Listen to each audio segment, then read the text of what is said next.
小侯也裴燕在战场上伤了命根子，命悬一线。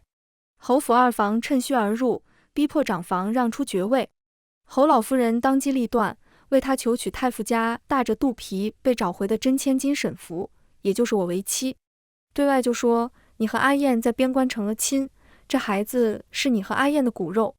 感受着腹中孩子的踢动，再对上亲生爹娘长松的那口气，我低垂眉眼，应了一声好。也罢，那人尸骨无存，我总要为他留下一滴血脉。后来侯老夫人盯着新生儿的眉眼，猛地握住我的手。阿福，你那早死的夫君果真不叫裴燕。大家好，欢迎收看皮皮听书。爹娘找到我的时候，我正在为夫君立衣冠冢，一个土包包，一块木牌牌，还有一大把一大把的纸钱。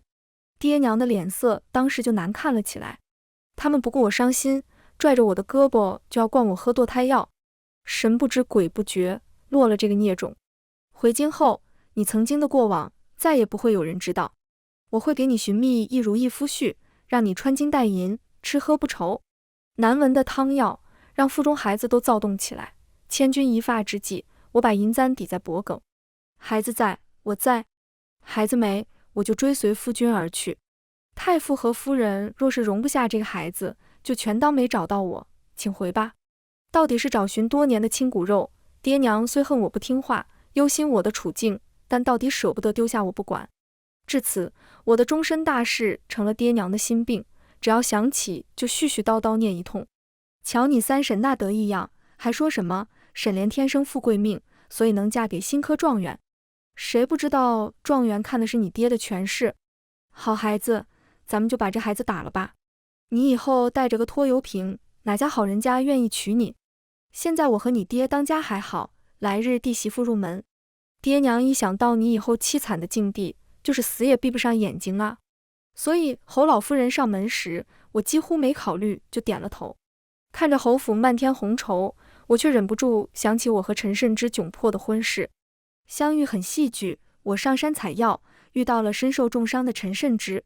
我不愿惹麻烦，本想转身就走，却在触及到他那张惊艳绝伦的脸后，抛弃了一切顾虑。实在是太好看了，我不敢把他带回家，只能安置在一个隐蔽的山洞里，每日给他送水送饭。当然，施恩是要图报的，做好事是要留名的。所以每次我送上饭菜和药草，都叽叽喳喳在陈慎之耳边碎碎念：陈慎之，我跟你有了肌肤之亲，以后你要为我负责。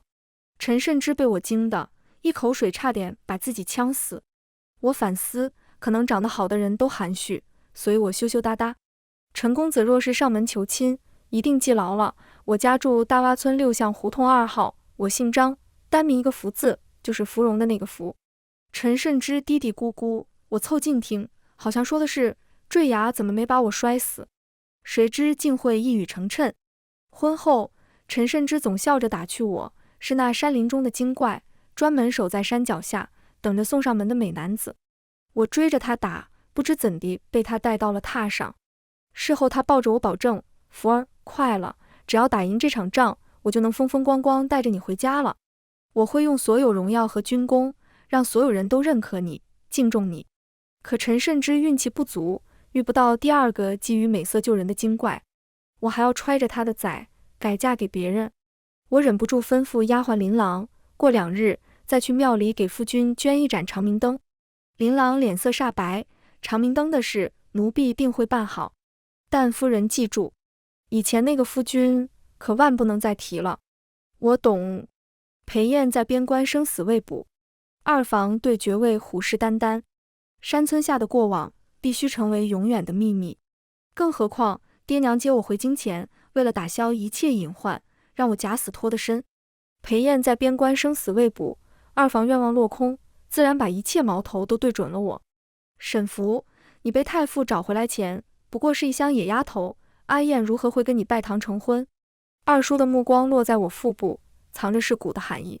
你该不会眼看着阿燕病入膏肓，故意弄个孽种来糊弄我们吧？我不知崔燕是什么样的人，但陈慎之家也在京城，所以我没有任何心理负担的把我和陈慎之相遇的过程安到了裴燕身上。二婶讥讽笑了一声，就算你救了阿燕。他目光在我身上巡视一圈，但以你的条件，阿燕如何会想不开娶你？也对，彼时我不过一乡野村姑，就像陈慎之，哪怕我挟恩图报，让他以身相许，但他都是拒绝的。直到他准备离开，特意到村中跟我告别，撞到我因养父养母去世，被黑心的族人收回宅院和田产，并要把我押送去妓院换钱。他劝阻，但越是偏僻的地方，宗族观念越强。我们这个村落，县太爷的权柄绝对大不过族长。陈慎之可能在军营当个小官，但却不能插手我们宗族的事。眼看我就要被押上车，他才咬牙说出：张家伯父去世前，拜托人给我来信，让我在热孝期上门入赘给阿福。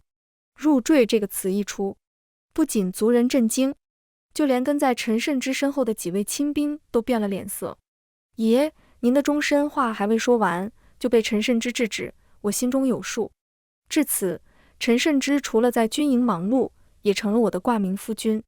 我张福这样好的人，陈慎之会喜欢上我，是很简单的事。更何况我们还朝夕相处，因为都是真实发生过的过往，所以说服二叔和二婶很容易。二婶不甘心嘟囔：那你怎不在家中安心等阿燕，偏要对外宣称夫婿早亡？因为陈慎之真死了啊。但显然这话不能这么说，于是我开始胡说八道。裴燕在边关浴血杀敌，两军相战，如何能有软肋？万一敌军摸到我这里，难道让裴燕在大义和家庭之间权衡？对外我们自然要瞒着，要不是阿燕命悬一线，有人虎视眈眈觊觎阿燕的爵位，我更愿意窝起来，生下我和阿燕的孩子再说。一句话说得二婶和二叔都红了脸，大概这就是做贼心虚吧。侯老夫人跟我一唱一和，阿燕病重，福儿腹中的孩子就是我们大房最后一滴血脉。为保证福儿能更好的安胎，今日起你们都少来烦我和福儿。我腹中孩子8个月的时候，边关传来喜讯，裴燕重伤，不过是将计就计，为的就是瓦解敌军的防备。如今在裴燕和一支精锐先锋的冒死刺杀下，敌军主帅和敌国太子皆被斩杀，敌方溃不成军，连丢7座城池。敌国储君身亡，剩下几位皇子，为了储君之位争得你死我活。敌国皇室不得已，只能派人来求和。裴燕立下赫赫战功归来，京都一片喜气洋洋，唯有侯老夫人看着我高高隆起的腹部，忧心忡忡。裴燕报平安的同时，告知侯老夫人，她在边关遇到情意相通的女子，二人已拜过天地。这次她回京，会名正言顺迎娶对方做侯夫人。一时之间，我的处境尴尬了起来。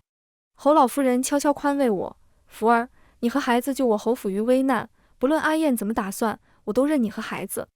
不得不承认，侯老夫人是很好的人，但我当初愿嫁，一为躲避爹娘的唠叨，二怕爹娘心急之下害了这孩子。如今孩子快要出生，我手握大笔嫁妆，还有侯老夫人的愧疚和怜惜。孩子出生后，只要我别想不开去碰男人，日子怎么也不会差的。所以我恳切看着侯老夫人：母亲，我的孩子将要瓜熟落地，侯爷也即将携妻归来，内庄婚事完成了他的使命，也该作废了。您若是当真怜惜我，就认我做义女，以后我腹中孩子背靠侯府和太傅府，日子怎么也不至于难过。侯老夫人权衡过后，慎重点了头。估摸裴燕再有3个月就会班师回朝，为怕新夫人入门难做，我和侯老夫人商议好，待我产后满月，就带孩子搬去别院。但我没想到，我发动那日，裴燕恰好回了京。老夫人急得满嘴燎泡，这冤家之前装病害我担心那么久，如今又不按常理出牌。福儿在鬼门关生孩子，他弄个牌位求到圣上面前，他怎么不把我头盖骨当球踢拉倒？怎么会难产？什么男女大防？都什么时候了？快请太医为阿福诊治。好，就他裴燕有情有义，娶个牌位回来当媳妇。这侯府的当家主母我也做不下去了，干脆到时候跟福儿一起离开拉倒。在侯老夫人的碎碎念中，我艰难产下一子。稳婆喜滋滋，恭喜侯老夫人，恭喜侯夫人，是个大胖小子。侯老夫人这才止住怒火，安慰握了握我的手。阿福，无论日后如何，有这个孩子，你就有依靠了。看着孩子跟陈慎之如出一辙的眉眼，我泪水控制不住往下掉。当初为了保住吴婶的命，害他误会这孩子的身世，直到他死讯传来，我也没能告诉他真相。可惜他没能看一眼这孩子的长相，不然所有误会都烟消云散了。虽生产艰辛，但裴燕用所有军功，求圣上为他跟牌位赐婚的消息，我还是听了一耳朵。我反握住侯老夫人的手，母亲，不聋不哑，不做翁家。侯爷此举虽离经叛道，但也恰恰说明侯爷重情义，您身子不好，万不要跟着着急上火。侯老夫人叹息一声，不知想到了什么，摆摆手，也罢，随他去吧。让老身看看我的乖孙孙，听外祖母的话，你舅舅的毛病，咱们可不跟着学。稳婆喜滋滋抱着孩子给侯老夫人看，这孩子天庭饱满，不愧是侯府公子，一看就有出息。侯老夫人却在看清孩子的眉眼后，猛然抓住我的手，阿福，你那早死的夫君，果真不叫裴燕。这孩子眉毛眼睛跟阿燕长得一模一样，尤其鼻尖这颗红痣，是我们裴家男丁特有的标志。丫鬟兴奋的声音从门外传来，侯爷，您回来的刚好，夫人刚生下孩子。老夫人都说，那孩子眉眼跟您一模一样呢。熟悉的声音从门外传来，夫人。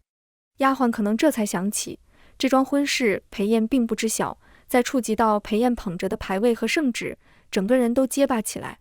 就是您跌落山崖救了您的那位夫人啊，她被太傅寻回时就有了身孕。丫鬟嘟囔起来，要不是夫人，咱们大房的爵位差点都保不住了。您回来不感谢夫人，怎么还取个牌位打咱们夫人的脸？我忍不住揉了揉眉心，是看到孩子的眉眼，控制不住心底的思念了吗？不然我怎么会觉得裴燕的声音很像陈慎之？侯老夫人霍地站了起来，瞧我，之前边关说阿燕重伤，你和孩子的事我就没来得及告诉他，可不能再让他在外头胡言乱语了，我们团子长大还得在京城行走呢。说罢，他风风火火掀开门帘，阿燕，你快来看你儿子，这孩子眉毛眼睛长得跟你一个样呢。裴燕应该是被这一系列事弄昏了头，但对上老母亲焦急的神色，她终究没再多说什么，直接抬脚跨进了房间。稳婆和太医都识趣告退了出去，奶娘抱着孩子去隔间喂奶哄睡去了。裴燕生的高大，一进门就挡住了侯老夫人掀开门帘透进来的光亮。我眯了眯眼，才对上裴燕晦涩不明的眸子。我猛地坐起身来，青天白日见了鬼了，跌落山崖尸骨无存的陈慎之竟真活生生回来了。侯老夫人还在碎碎念，跟裴燕解释这桩婚事的缘由。你装什么不好？非得装？老夫人瞥了我一眼，才结结巴巴。咱们大房就你一根独苗，你没子嗣，你二叔可不就对爵位虎视眈眈了？裴燕目光却直落在我身上。半年多不见，大概是装病的缘故，裴燕白了很多，但眼角眉梢对比之前却多了几分寂寥和凌厉。侯老夫人察言观色，自觉懂了儿子的欲言又止，赶忙拉着我解释，娘当初也是被你二叔逼得没法子，刚好阿福从边关被沈太傅找回，京城人人都笑阿福揣着孽种回来，其实我们阿福最是有情有义。听到有情有义4个字，裴燕轻嗤一声，夫君尸骨未寒，他就怀着孩子另攀高枝，娘对有情有义的定义还真是浅薄。朝夕相处，侯老夫人早就拿我当亲女儿，如今听裴燕诋毁我，立马帮我辩解。你懂什么？阿福夫君早亡，沈太傅爱女心切，蛊惑阿福打掉这个姨父子。要不是阿福重情义，舍不得亡夫最后一滴血脉，凭他的家世，如今什么好人家嫁不得。裴燕眼底墨色翻涌，唇角勾起一抹嘲讽的弧度，这样说倒是裴某冤枉情深意重的沈姑娘了。我藏在被子下的手忍不住蜷缩握成拳头，心脏仿若被人掐住了一角，酸酸麻麻疼起来。当日救人心切，觉得一切都来得及解释，如今才明白，无论对方伪装的多成熟稳重，对方也是人，也会在意，也会生气。侯老夫人忍不住皱眉，你这孩子怎么去一趟边关，同情心都没了？你能冒天下之大不韪，取个牌位入门，我们阿福怎么就不能为了保住亡夫血脉，委曲求全？裴燕眼底泛起一层水雾，却执拗盯着我。沈姑娘就如此看重这亡夫血脉？我知道她的言下之意，在她心中，这孩子是我背叛她的罪证。如今老夫人越说我为这孩子所做的牺牲，当初没及时拔除的刺就扎得越深。解释的话语到嘴边，我眼底一片晶莹，模糊了裴燕清俊的脸庞。那裴大人又为何迎娶亡妻牌位入门？既然恨我，宁愿假死脱身也要摆脱我。那回京后，又为什么用所有军功迎娶我入门？他知不知道，得知他死讯那一刻，要不是腹中胎儿踢了我一脚，我早就跟着他一起去了。如今他以全新的身份，活生生站在我面前，难道我就没有冤？侯老夫人这才想起问，那姑娘家中可还有什么人？你也是，怎么越大主意越多？成婚这样大的事，你也敢私自做主？裴燕抿唇，儿子曾答应过他，来日功成名就，必让他风光入门。他虽然早去了，但君子一诺千金，原来是为了守诺。他家中无亲眷，当日成婚也是侍从全集，他救我一命，我不忍他被族人卖去青楼。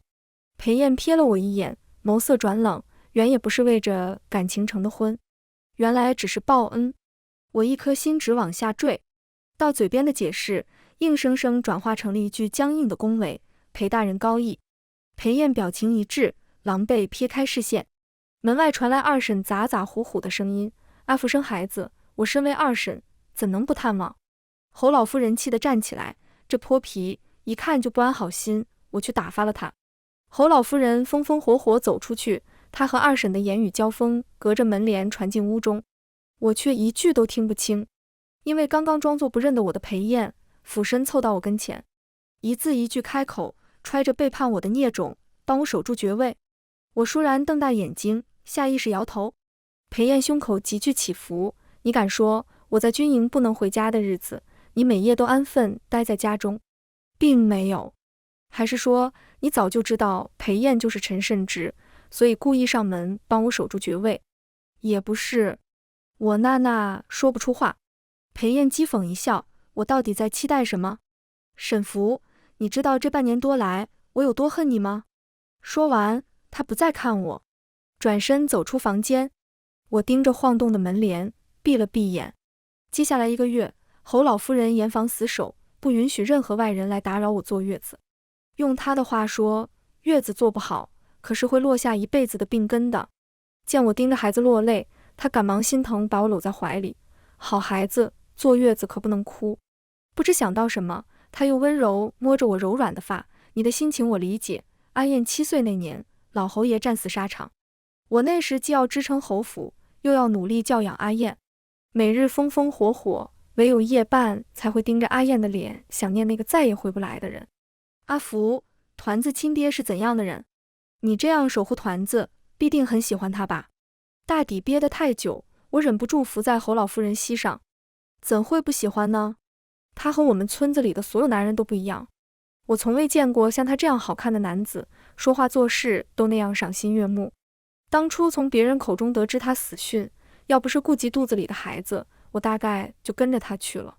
话落，正对上裴燕不变悲喜的眼眸。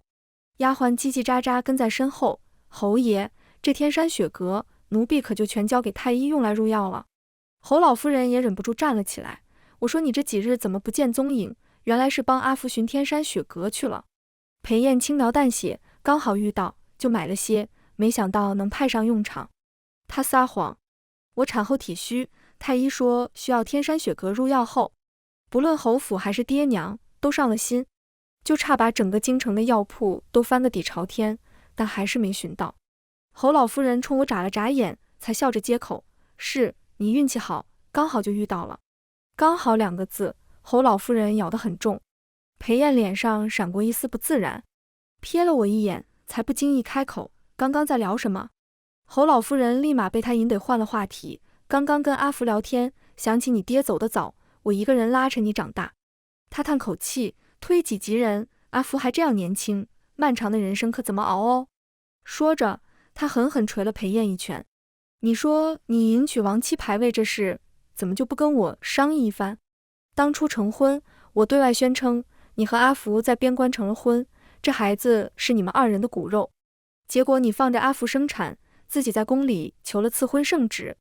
阿福生产那日，你2婶就胡搅蛮缠，过些日子团子满月宴，还不知道他得做什么妖。裴燕跟侯老夫人作揖求饶，说自己任性，说自己不该让老母亲操心，唯有谈起我，他薄唇微抿，沈福对孩子爹情深意重，些许委屈也该受着。他和孩子为我们侯府守住爵位，我们侯府为他和孩子遮风挡雨，本就各寻所需，我不欠他的。月子房光线灰暗，我竟从裴燕低垂的眼尾读出一丝委屈和留恋，忍不住摇了摇头。当真是生了孩子，人也傻了。他如今恨我和孩子，恨得要命，连侯老夫人要抱孩子给他看，都仿若有狼追一样，一溜烟就跑远了。他又怎会对我诉说委屈？团子满月宴办得很盛大，京城贵妇人都是人精，只含笑逗弄欲学可爱的团子，一口一个儿子萧父，看着小郎君的眉眼，长大必定跟小侯爷一样，是个美男子。侯老夫人真是好福气，儿子立下战功，孙子长得这样好，真是双喜临门。这孩子跟小侯爷有缘呢，就在小侯爷回京的日子出生，当真是迫不及待见爹爹了。老夫人笑得眉不见眼，拉着我的手像花蝴蝶一样穿梭在各色贵妇人身边，直到2婶嗤笑一声，别人奉承几句话，大嫂还当真了。宴席热闹的氛围才陡然一僵。侯老夫人蹙眉，老两家的，你什么意思？2婶看着众人审视的目光，突然诡异地笑了起来。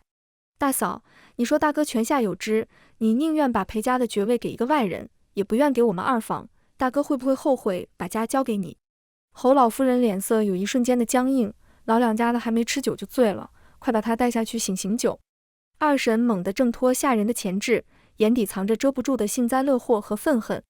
赵慧芳，当初你去沈家下聘，我就觉得不对劲，怎么就那么巧？阿燕在战场伤了命根子，他媳妇就揣着孩子被沈家找回来了。老2在边关吃苦受累，总算查到了真相。沈福在乡下确实成了亲，但夫君根本就不是我们阿燕，而是一个叫赵慎之的男子。说到这里，2婶转头看了我和孩子一眼。阿福，女子不义，我也不想赶尽杀绝，是你自己跟别人说这孩子的身世，还是由我来说？我知道他在威胁我，他能调查到赵慎之，就必定能调查到5婶还有村子里的流言蜚语。他不敢得罪裴燕，所以他用孩子的清白逼迫我亲口说出这孩子跟侯府毫无瓜葛。毕竟裴燕虽然全虚全已的回来了，却伤了那处，以后子嗣必定是艰难的。只要打发走我，他可以随意过继一个孩子到大房，到时候爵位还是他们2房的囊中之物。在场众人也忍不住悄悄议论了起来。赵慎之又是谁？难不成沈福的孩子当真不是侯爷的？其实我早想说了，沈福要当真跟裴燕在边关成婚，裴燕回京又何至于迎娶牌位？侯老夫人忙活大半年，最后这爵位还是得拱手让人，可真憋屈啊。团子日后还要在京城行走，我绝不能让他自出生就矮人一头。刚要跟众人解释，就见裴燕挡在了我身前。他言简意赅，我母亲姓赵，字慎之，之所以隐姓埋名跟阿福成婚，是因为裴燕的名头在边关太响。2婶眉心微动，眼底闪过一丝诧异。阿燕，你是我裴家嫡长子，自小金尊玉贵，这沈福行事不端，你……裴燕胜倦正浓。2婶知道裴家还得仰仗裴燕，不敢把话说绝，但我知道他未尽之语。他说的是吴家哥哥命丧虎口时，我为救一心求死的5婶，一口咬定腹中孩子是吴家哥哥的遗腹子。面对5婶质疑，言之凿凿表示裴燕待在军营的每一夜，我都跟吴家哥哥厮混在一起这桩事。裴燕闭了闭眼，握住了我的手。2婶，几位弟弟的前程我都会看顾，但阿福的孩子才是我裴燕名正言顺的继承人。今日的事，我不希望再发生，不然你和2叔当初趁我生病逼迫我母亲的事，我会新仇旧账一起算。你知道我手段的。2婶惊诧看了我和我怀中襁褓一眼，哆嗦着唇留下一句：我们知道，我们知道，就跌跌撞撞跑了出去。裴燕掌心温热，包裹着我因紧张而沁凉的手，耳边充斥着宾客们夸张的打趣和艳羡。爹娘更是人精，为了怕给敌军留下把柄，我们回京前特意让阿福假死脱得身。谁知阿燕竟误会了。不过要没有这桩假死，我们也不会知道阿燕待我们阿福如此情深意重。听到娘亲说情深意重4个字时，裴燕眉心微动，握着我的手下意识用力。我偏头看她，她牵动一下唇角，到底没说什么。宾客散去，奶娘抱着团子去休息。裴燕顺势要溜，被侯老夫人眼疾手快逮住。你们俩就是巨嘴的葫芦，我一把年纪，天天在你们2人中间活跃气氛，何者你们早就成婚了。裴燕还是那副风轻云淡的口吻，跟娘说过了，成婚是为救人。侯老夫人咬牙，阿福为保住你的孩子受尽委屈，你却言语讥讽，觉得他都是活该。裴燕，你良心被狗吃了？怪不得阿福不顾我劝阻，非要满月后就住到庄子上去。裴燕忽地把视线落在我身上，眼尾漫出一层红晕，唇角牵起一丝讥讽，你要住到庄子去？不知想到了什么，他哼笑一声，你不是为了这孩子费尽心机吗？如今又舍得放掉侯府的富贵了？还是说做错事的人嘴再硬也怕面对苦主？他终究憋不住提了起来。院内檀香浮动，廊檐下的冰柱似乎受不住重量，轰的一声跌落到地上，摔成好几段。我再支撑不住，背过身去。侯爷不必咄咄逼人，我明日就搬去庄子，以后我和孩子绝不会再打扰侯爷分毫。侯老夫人察言观色，留下一句，我去看看团子，就把院中待命的丫鬟婆子都带走个干净。裴燕捏住我胳膊，沈福，你现在做这副委曲求全的样子给谁看？当初是谁当众给我戴绿帽子？你连孽种都生了，还不许我发泄2句吗？是，当初为了救吴婶，我害他在村子里颜面扫地，但事后我去军营找过他啦。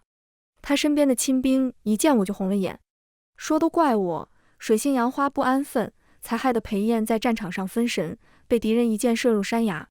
我喃喃解释自己有苦衷，亲兵咬牙切齿，你若当真有苦衷，何不跳下去亲自跟将军解释？想起那日的失魂落魄，还有在山崖边的悬空感，我再忍不住哭出声来。那你呢？为什么要装死骗我？你知不知道，要不是顾及我肚子里的孩子，我差点跟着你一起跳下去。裴燕蹙眉，装死骗你？谁跟你说我死了？我越发生气，就当初你要入赘给我，出言劝阻你的那个亲兵，你不说了吗？他7岁跟在你身边，是你最信任的兄弟。裴燕手握成拳，恨恨砸在院中树干上。我不知道你去军营找过我。陈峰就是敌国潜伏在我身边最深的一颗钉子，要不是他，我也不至于重伤昏迷。他一定是故意激你，想让你自裁，再去乱我心智的。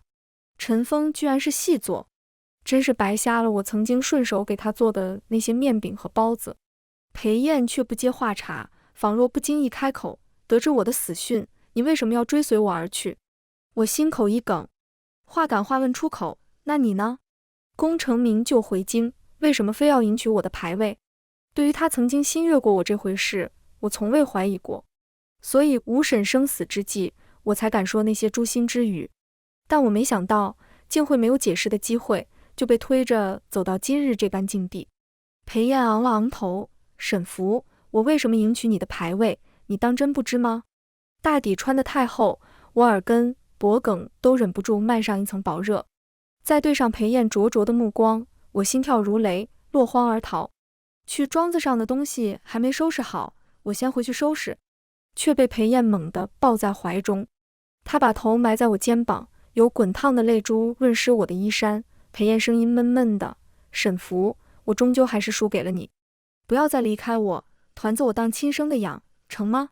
明明看一眼团子的长相，一切误会都能真相大白。偏偏他回府1个多月，却从未正眼看过一次亲儿子。我忍不住来气，你连看都不愿意看团子，还把团子当亲生的养。裴燕眼底闪过一丝不自在，摇了摇我的手指，咱们现在就去看咱们的儿子，好不好？我也很期待裴燕的反应。于是月光映衬下，我亦步亦趋踩着他的影子，跟他一同来到团子的院子。团子刚喝完奶，老侯夫人正抱在怀中逗弄。祖母看你第一眼就觉得你是阿燕的孩子，没想到还真是。祖母的好团团，多亏有你，你爹娘才能团圆。日后你们一家人和和美美过日子，祖母就再也没有什么忧心事了。裴燕下意识转头来看我，在侯老夫人的招呼下，小心凑到团子身边。她盯着团子那张跟她如出一辙的脸，愣了半晌，眼底才闪过狂喜。她抱起孩子，喜滋滋问侯老夫人：“娘，团子跟我长得是不是一模一样？”“娘，团子长成这样，我刚回来的时候，您怎么不跟我说？”侯老夫人没好气：“是谁看到团子，就像老鼠见了猫，还不等我抱到你跟前，你早跑没影了。让你跑，错过团子前1个月的成长了吧？大婚近1年，我和裴燕才第一次住进新房，她还是那副疯疯癫癫的样子。团子是我的孩子。阿福，你帮我生了这样好的一个孩子。你和团子是我们侯府的大功臣，我之前还那样说你，阿福，你能不能原谅我？”我忍不住拍了他一下：“正常点。”天旋地转，裴燕放下帷帐，挡住外头的烛火，也挡住彼此红透的脸颊。迟来的洞房花烛如何正经的起来？我所有的抗议都被堵在了呜咽声中。被他捉着折腾的第3次，我把头埋在被子中，怀疑人生。到底是谁说裴燕伤了那处？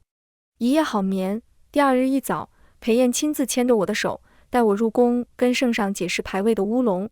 圣上大喜，不仅赦免了裴燕的乌龙欺君，还亲自册封我为正一品夫人。或许是失去过，所以我们都更懂得珍惜。裴燕下属给他送过美人，他转手全送给了我。福儿是想要组个戏班子，还是想要多几个洒扫丫鬟，都凭福儿高兴。下职后，他会特意去西街为我买樱桃煎、桃花酥。冬日无事，他会带我去泡温泉。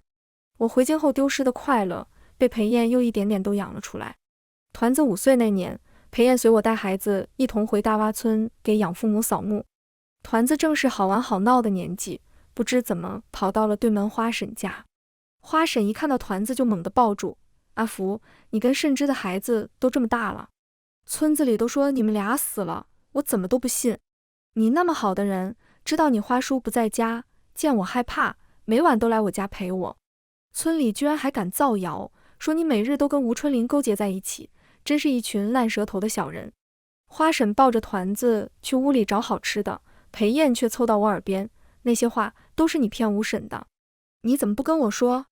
你知不知道，我到现在做梦都担心你嫌弃我不中用，跟别的男人跑呢。”院外杏花探枝头，我指着那簇花气笑了：“好啊，裴燕，原来你从来都没信任过我，做梦都想着我会红杏出墙。”团子攥着米糕跑出来，懵懂追问：“什么红杏？